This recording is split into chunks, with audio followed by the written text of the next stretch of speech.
વિદ્યાર્થી મિત્રો, આ વિડીયોમાં જોઈશું ધોરણ 9 ગણિતનો ચેપ્ટર નંબર 9નો પ્રમેય 9.4, જે બહુ ઇમ્પોર્ટન્ટ પ્રમેય છે અને પૂછાય એવો છે. એકદમ ઇઝી પ્રમેય છે. વર્તુળના કેન્દ્રમાંથી પસાર થતી રેખા જીવાને દુભાગે તો તે રેખા જીવાને લંબ છે એવું સાબિત કરવાનું છે. તો પહેલાં આપણે એક આકૃતિ દોરી લઈએ. તો એક વર્તુળ દોરી લઈશું. ઓકે, હવે એનું આવું કેન્દ્ર છે. એક જીવા લઈ લઈએ આપણે.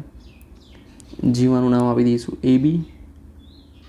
બરાબર, આ AB જીવા છે. હવે હું શું કરું છું, ઓમાંથી શું કીધું છે, વર્તુળના કેન્દ્રમાંથી પસાર થતી રેખા, તો ઓમાંથી એક રેખા દોરું જે ABને Mમાં છેદે, Mમાં દુભાગે. હવે M એ ABનું મધ્યબિંદુ છે જે આપણે લીધું છે, તો એ લખીશું પક્ષમાં. શું લખીશું? કારણ કે દુભાગે છે ને એટલા માટે આપણને આપેલું જ છે કે ભાઈ વર્તુળના કેન્દ્રમાંથી પસાર થતી રેખા જીવાને દુભાગે છે, તો ABને Mમાં દુભાગે છે. હવે AM બરાબર BM, દુભાગે મતલબ બે સરખા ભાગ હોય, તો AM બરાબર BM હોય. તો એટલે શું લખીશું કે AB એ અહીંયા પક્ષમાં લખીશું AB એ O કેન્દ્રવાળા વર્તુળની જીવા છે. બરાબર, અને ઓને ABના મધ્યબિંદુ M સાથે જોડેલું છે.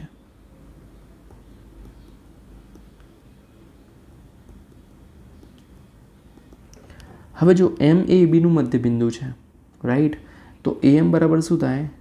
AM બરાબર BM. ઓકે, AM બરાબર BM.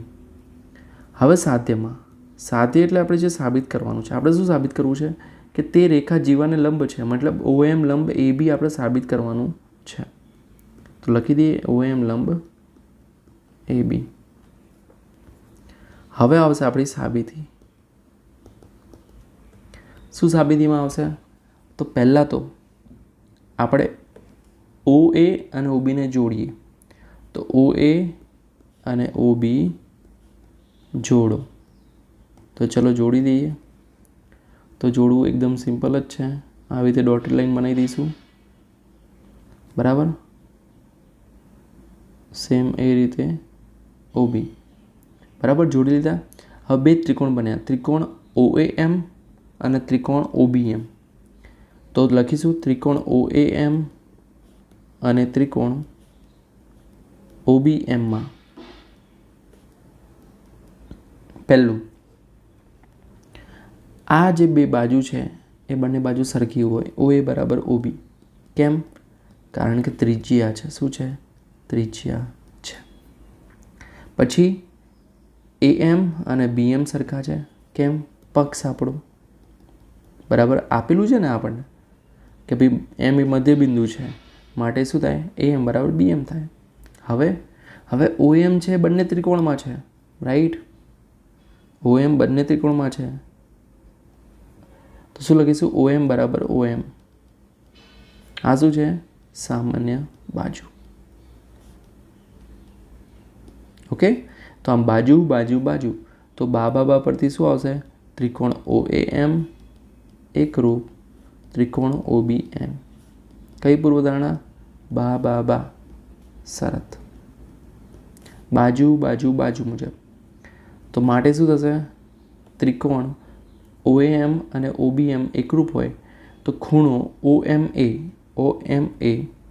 અને OMB કેવા થાય? સરખા થાય. તો લખી દઈશું ખૂણો OAMA બરાબર ખૂણો OMB. CPCD એકરૂપ ત્રિકોણના અનુભંગો સમાન હોય. હવે જો આ બંને ખૂણા કેવા છે? રૈખિક જોડ છે, રાઈટ. તો રૈખિક જોડ હોય બંને સરખા હોય, મતલબ બંને 90 અંશના હોય. કેટલા હોય? 90 અંશના હોય. તો અહીંયા લખવું તો આપણે લખી શકીએ કે અહીં ખૂણો OMA વત્તા ખૂણો OMB બરાબર 180 અંશ થાય. શું છે? રૈખિક જોડ. તો ખૂણો OMA બરાબર ખૂણો OMB કેટલા થશે? 90 અંશ થાય.